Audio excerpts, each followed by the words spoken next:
Goswami, the volunteer of NSS, is standing in front of you to express my views on the topic Clean India and Healthy India.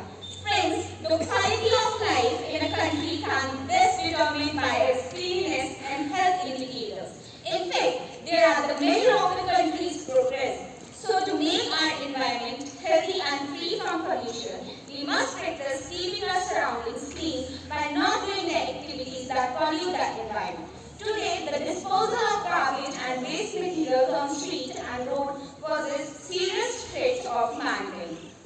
The increasing of pollutants in water, soil, and also in air is the main reason for increasing in diseases among the people. The people are just throwing garbage here and there without thinking about the country. Moreover, some people used to throw waste on some cultural and religious sports which creates a feeling of evil for the country in the mind of foreigners who came there.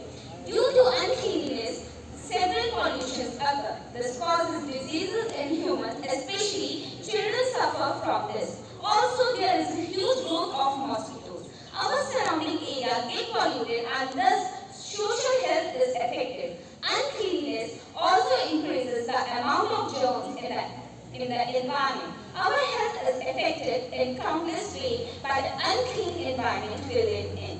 Therefore, it's the need of 1 hour to make India clean and healthy.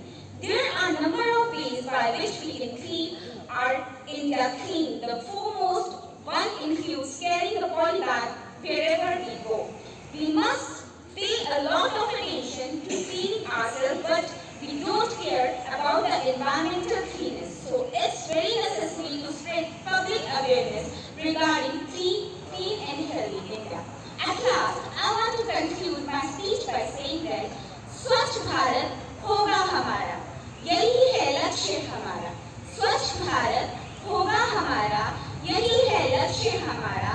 देश हमारा सबसे न्यारा, भारत है हम सबको प्यारा. आओ सब मिलके करें सफाई, यही है कर्तव्य हमारा. गांधी जी का था ये नारा, साफ सुथरा रहे देश हमारा. सफाई से ही साफ हो जाएंगी गलियां, हर तरफ